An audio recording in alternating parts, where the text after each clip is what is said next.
Welcome back to the Hospitality Digital Marketing live feed from the HSMAI Digital Marketing Strategy Conference at the Marriott Marquis in New York. And we're joined, I could introduce him as a guest, but he really is part of the live show every Friday. So, we've got a ringer here. Stuart Butler with Fuel. Hey guys. So, Stuart will be speaking now. He only has 7 minutes for his presentation. It's in a series of them where several people are presenting. But we figured that we would give him, say, 90 minutes to 2 hours right now to really cover the full extent of what he wants to cover and pack into 7 minutes. But there you go. But preview. Yeah, Stuart's talking about the tipping points of mobile, and basically the hotel industry is not really ready for the second tipping point. So why don't you tell the viewers, maybe you should even start with the first tipping point, because there may be a few viewers who weren't even ready for that stuff. Yeah, well, if you weren't ready, you're late to the game, right? Exactly. So the way we see it, there are 3 tipping points. The first already happened, which was when traffic to your website on mobile phones outpaced that on desktop.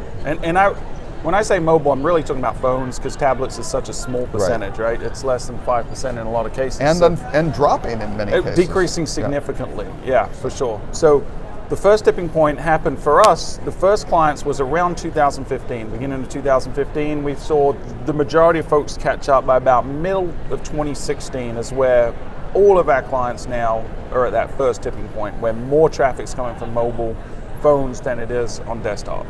Right, that was the first tipping point. We're getting really close to a second tipping point, which is going to be bookings, right? So the number of bookings you get online is going to be more on mobile phones than it is on desktop very, very soon. Right. So, and there's a lot of different variations as to when that's going to be, like depending on your ADR, depending on your type of consumer, depending on how great your web experience is. There's a lot of factors.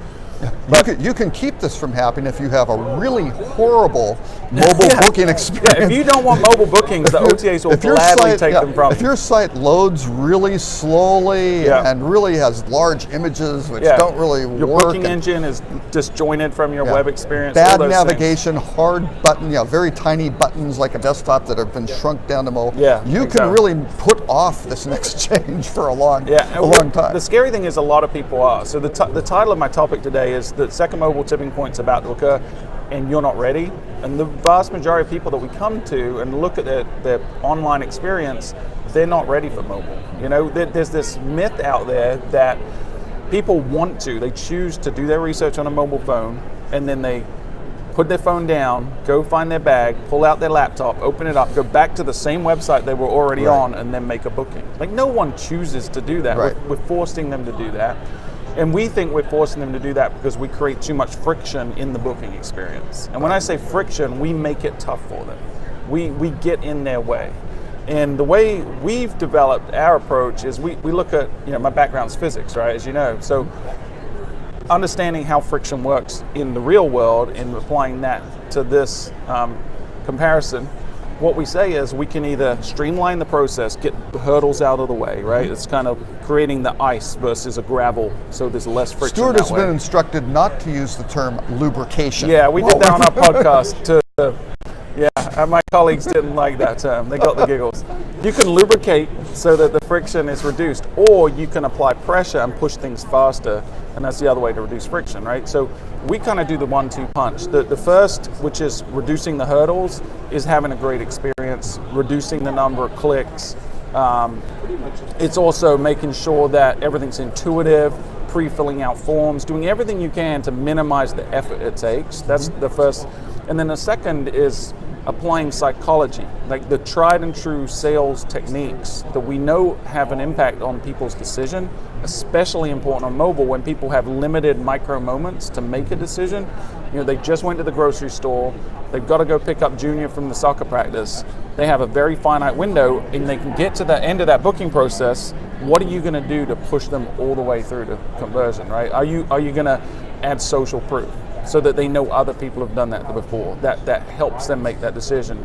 Are you going to use reassurance? You're going to tell them that's free cancellations, money back guarantees, like any doubt or fear that they have, are you going to address it? Those are the tactics that we employ at Fuel with our booking technology and our websites, and we found it's had a tremendous impact. And so by applying that, we are projecting that our earliest clients are going to hit that second tipping point this year. In December 2018 is when our first clients are going to hit permanently that tipping point. A couple of them have already had a month or two. Like we have a lot of resorts in summer destinations. So last minute bookings in June and July, we saw heavily skew mobile, and a couple of our clients were over that 50% mark temporarily. We think it will be a permanent switch for some of our clients as early as December. And that's the thing with technology. A lot of stuff doesn't move backward to the old way. Once these milestones are achieved and these tipping points exist, people don't go back. That's why it's a tipping point. Think about it, a balance and a fulcrum. Once you hit that one way, it's not coming back. And there's a third tipping point, right, which we're not really going to talk today at HSMAI, but right behind bookings is going to be revenue. And there's a little offset between bookings and revenue because we tend to see smaller last-minute vacations are booked more on mobile than on desktop. Right. So it skews a little bit more lower average amount per booking, which is why the revenue is a little bit behind. Well, and I think a lot of that is general psychology, because when people are adopting new methods of doing something, they don't always go big immediately. They kind of try it out, and they go, okay, not a lot of risk. I'll try it. I'll book it on my. Hey, that worked pretty well. Well, the next time, now they have confidence that they can go and do something bigger and more. And we're seeing that across the board. So Adobe put out some stats around Black Friday. They were looking at data of consumer behavior, and they said it was close to 50% of all online Black Friday purchases were on mobile phone. Right. And Criteo put out a study, their winter 2018 study, and they said up as high as 80% of last-minute bookings are happening on mobile phones now. So primarily OTA driven. Right? And OTAs are way ahead of the hotels. And it makes complete sense. I mean, people have their phones with them during all waking hours, except perhaps when they're showering or something like that. That's probably sort of thing. And that's really about it, because when the OTAs first started out, I know from Travelocity stats, the one revelation which was just amazing, they really expect, and they kind of set up the servers to look at maximum volume in the evenings, and it wasn't really like that. It was during the day, and people at work using their work computers out searching for their next vacations, things like that. So they didn't wind up with kind of these weird spikes in the evening that they anticipated. But again, people were kind of checking out, hey, what is this browsing? What is this? And it took a while for people to kind of get to the websites, to do certain things, and then to book, where it used to be, well, I'd look it online, then I'll pick up the phone, or I'll do this, or I'm hesitant to use my credit card to go. That was the fear. A lot of these things now have just been completely broken away, and people are used to it. They buy everything else. They're watching Netflix on their phone. They're using Amazon to order things. People are buying mortgages on their phone. Exactly. If you can do that, you can book a vacation. Yeah, 300 grand. I think I'm going. I'm good, and it's interesting too. Like I said earlier, we see that the lower ADR properties are the ones that are leading the race to that second tipping point.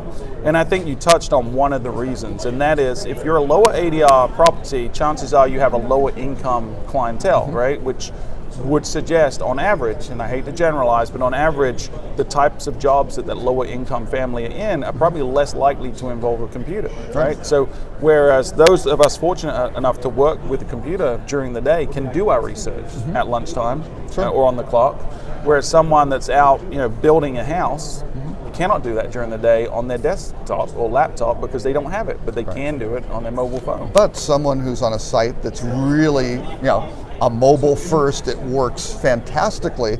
And again, with a lot of the phones, if they're higher end, they have larger screens, they have powerful processors, they've got great internet connectivity, they've got LTE connectivity, and now they can book on that just as easily. So I think it really goes across the board of who's leading the charges, leading the charge on this. So. For sure. And just to give you some data to back this up, this isn't just theory. So we've started applying this frictionless mentality to our clients, and we took on one property group in January of last year, and they're 15 properties. They're in a resort destination, and we gave them our guest desk booking engine. We applied a lot of the psychology stuff we're talking about, made sure the website to booking engine experience was solid.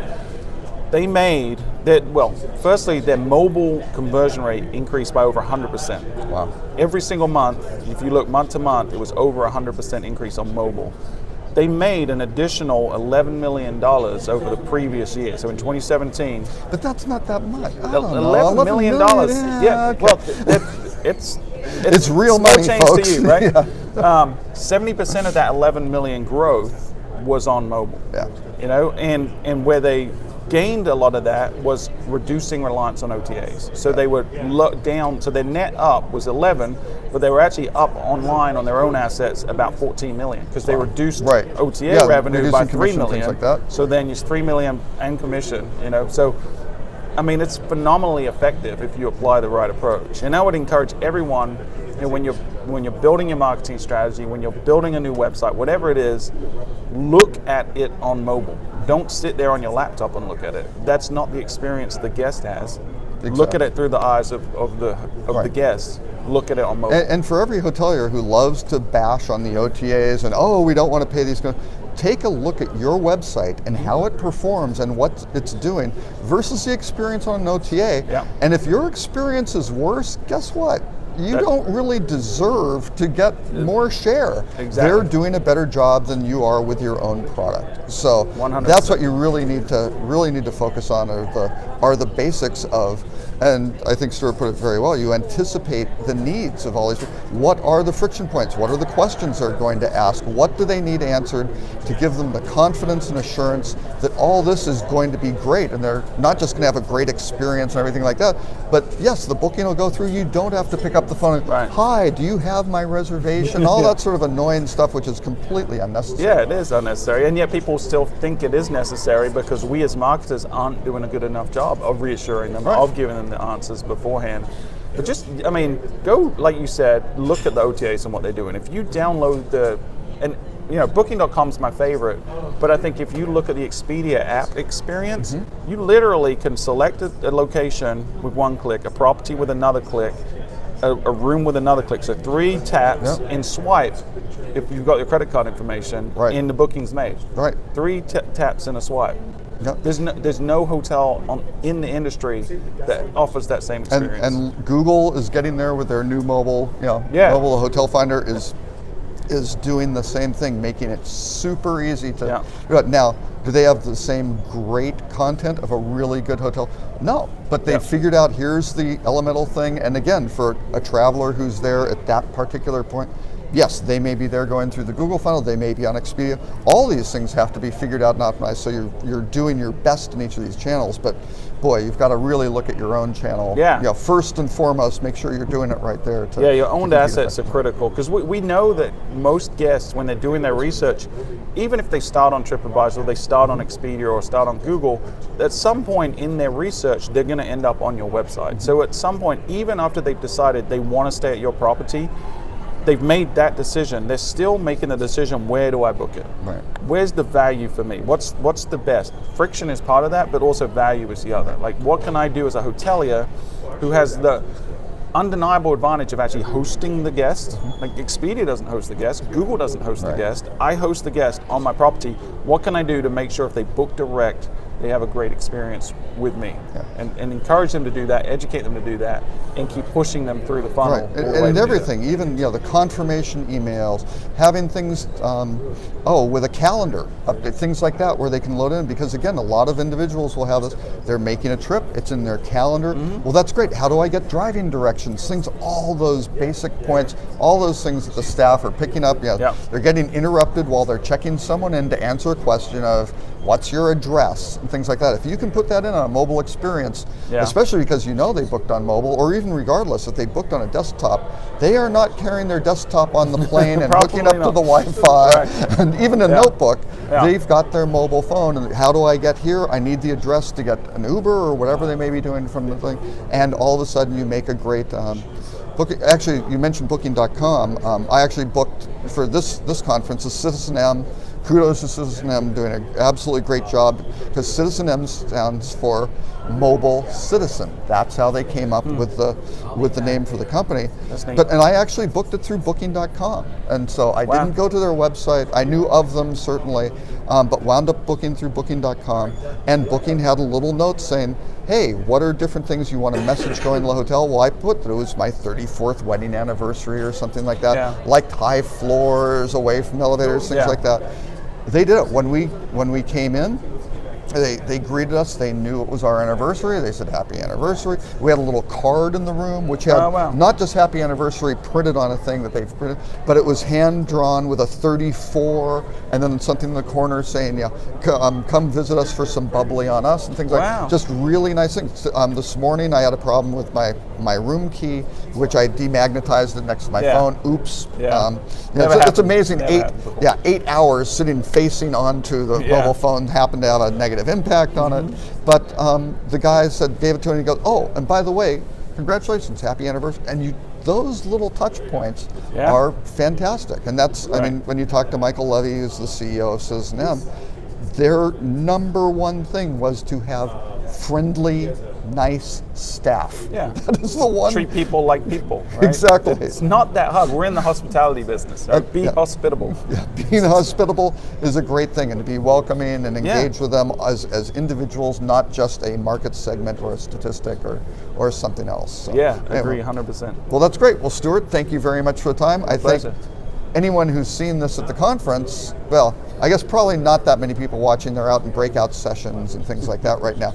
But you don't need to go to Stuart's session anymore. You can That's just, right. you've heard it all here. So. Skip it and go straight to the bar. Except it would be faster when he does it in 7 minutes on stage. I don't know. There are trade-offs. So. Anyway, Stuart Butler, Bill Trapp, very nice to have you. I'm Robert Cole with Rock Cheetah, and we're here with Hospitality Digital Marketing at the HSMAI Digital Marketing Strategy Conference. Yeah. Always nice to have 14 or 18 syllables for the name of our conference. So anyway, take care. Bye. See you for the next show.